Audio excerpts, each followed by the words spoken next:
Zdravo, dobrodošli u Fari kuhinju. Danas pravim nešto jednostavno, a da je slatko.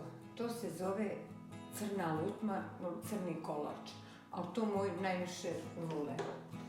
Zato nam je potrebno 3 jaja i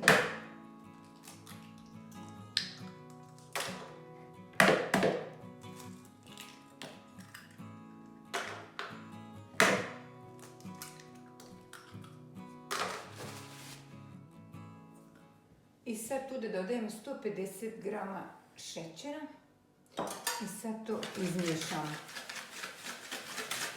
Za ovaj nam kolač nije potreban miksernog, samo ova tu.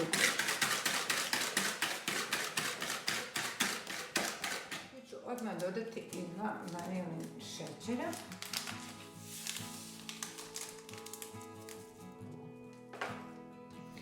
I u to dodajemo 1 ovu čašu mlijeka, čašu jogurta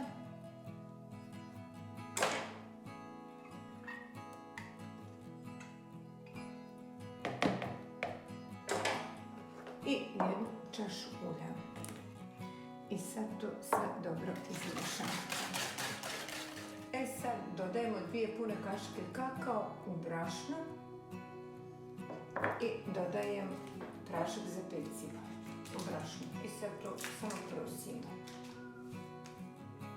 I naš je kolač spreman za peć.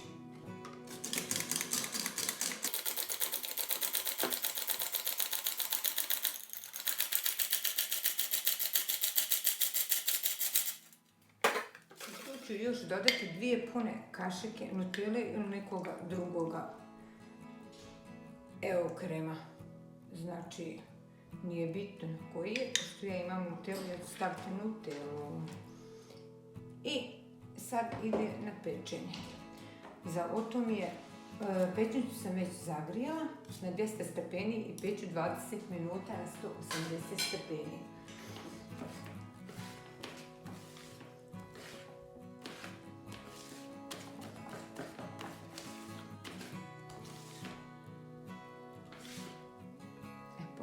Kako treba da tijesto izgleda. Stvarno moje djeca to vole, zato kad se ispeče, ja ću još napraviti od mlijeka, kako je šećera zaljev i od toga možete staviti preko toga šlag ili stopiti čokoladu, šta vam je po želji, a ja ću još razmisliti dok se peče.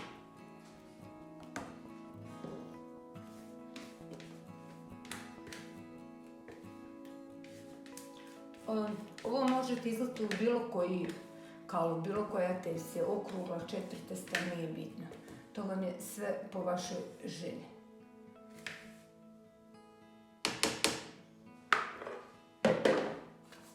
I sad ide na pečenje. Dok nam se kolač peče, ovdje ću napraviti pripremiti zaljev. Ovdje imam šećer. I dodat ću još malo, treba mi 200, znači 1,5 čaša ova šolja šećera. Tu ću dodati 4 pune kašike kakao. Tu dodajemo mlijeko.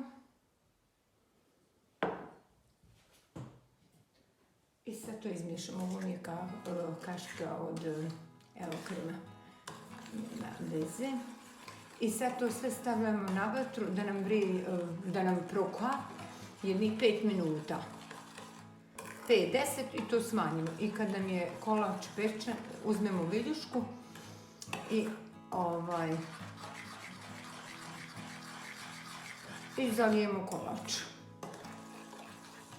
Vrlo jednostavno. Ali moramo ovo sve da izmiješam da nema grudvica. To ću se onako sve istopiti.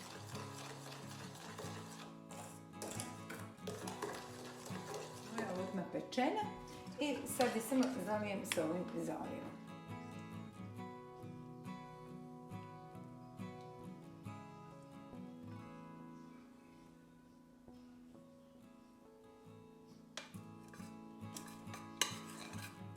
Znači preko ovog može ići šlag.